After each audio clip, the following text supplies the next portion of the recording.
Semua yang sulung adalah milik Tuhan. Buat apa? Saya pikir-pikir Allah itu tidak mengambil buat dia gitu. Ngambil Lewi buat apa? Dia justru memberi dirinya. Dia nggak ngambil.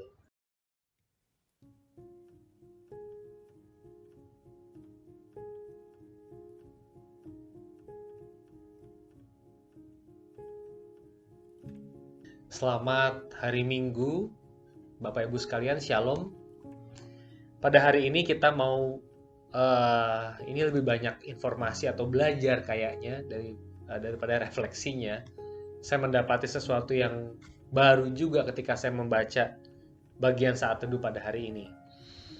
Bapak Ibu Saudara, hari ini kita membaca Bilangan pasal 8 dan ini topik yang direnungkan oleh D.A. Carson di dalam buku saat teduh itu dan saya mengacu ke sana. Saudara, di sini diceritakan betapa ribetnya orang Lewi itu dalam melayani Tuhan. Sebelum orang Lewi itu melayani Tuhan, mereka wajib untuk menguduskan dirinya di ayat 5 sampai 14. Begitu detail. Saya tidak akan fokus ke bagian itu karena bukan itu yang mau dibahas, tapi saya mau mengajak Bapak Ibu membaca dan fokus ke ayat 16 sampai 19 saja. Sebab mereka harus diserahkan dengan sepenuhnya kepadaku dari tengah-tengah orang Israel.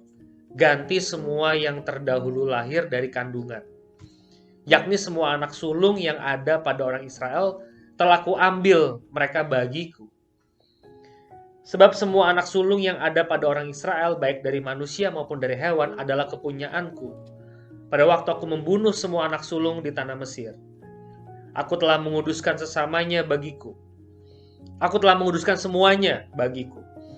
Maka aku mengambil orang Lewi, ganti semua anak sulung yang ada pada orang Israel, dan aku menyerahkan orang Lewi dari tengah-tengah orang Israel sebagai pemberian kepada Harun dan anak-anaknya untuk melakukan segala pekerjaan jabatan bagi orang Israel di kemah pertemuan, dan untuk mengadakan pendamaian bagi orang Israel, supaya orang Israel jangan kena tulah apabila mereka mendekat ke tempat kudus.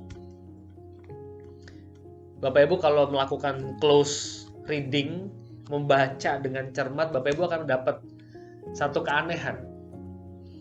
Semua yang sulung adalah milik Tuhan, baik hewan maupun manusia. Suku Lewi sejatinya itu berasal dari anak-anak sulung suku-suku yang lain. Dikumpulin jadi satu, jadi yang namanya Lewi. Buat apa Lewi itu? Wah, itu dikhususkan buat Tuhan, buat Tuhan, buat Tuhan. Buat apa? Kalau kita baca dengan cermat, orang-orang Lewi yang dikumpulkan itu dikembalikan lagi buat umat Israel, bukan buat Tuhan sebenarnya, ujung-ujungnya. Jadi mereka itu buat apa? Mereka itu buat Harun di sini disebut dan keturunannya untuk melayani. Supaya orang Israel itu kalau mau mempersembahkan korban kepada Tuhan, itu punya mediator, yaitu orang-orang Lewi itu. Jadi Bapak Ibu, saya ulangi, Tuhan mengambil anak sulung bagi dia, diberikan kepada Harun dan keturunannya.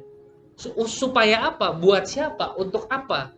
Untuk melayani umat Israel. Melayani kepentingan mereka supaya mereka bisa mempersembahkan korban, mereka mendapatkan rekonsiliasi pengampunan melalui orang-orang Lewi itu. Saudara, saya mau membacakan Efesus 4, 7 sampai 8 yang berhubungan dengan bagian ini. Tetapi kepada kita masing-masing telah dianugerahkan kasih karunia menurut ukuran pemberian Kristus. Itulah sebab kata Nas, tatkala ia naik ke tempat tinggi, ia membawa tawanan-tawanan, ia memberikan pemberian-pemberian kepada manusia.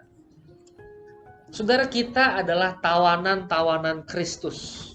Kita dibeli oleh dia, kita ditebus. Kita tawanan sebetulnya, karena kita dibeli kan sama Tuhan. Kita ini budak. Dan tawanan-tawanan itu dikasih pemberian-pemberian, dikasih anugerah.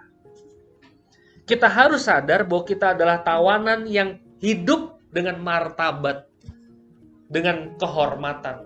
Karena Kristus banyak sekali memberikan anugerahnya buat kita. Bapak Ibu Saudara, ini yang saya bisa sampaikan hari ini. Saya pikir-pikir Allah itu tidak mengambil buat dia gitu. Ngambil Lewi buat apa? Dia justru memberi dirinya. Dia nggak ngambil.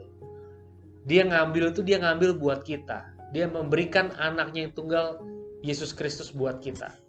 Kalau Yesus itu diberikan buat kita, apalagi berkat-berkat lain yang akan dia tahan? Gak ada. Saudara perlu hormat sama Allah yang kayak gini. Dia tidak egois, dia melakukan semuanya buat kita. Nah, pertanyaannya, apakah kita punya ungkapan syukur yang peka, yang besar kepada Allah yang kayak begini? Saudara, ini bilangan 8, mudah-mudahan bisa menolong saudara merenungkan setiap bagian firman. Tuhan memberkati, selamat hari Minggu.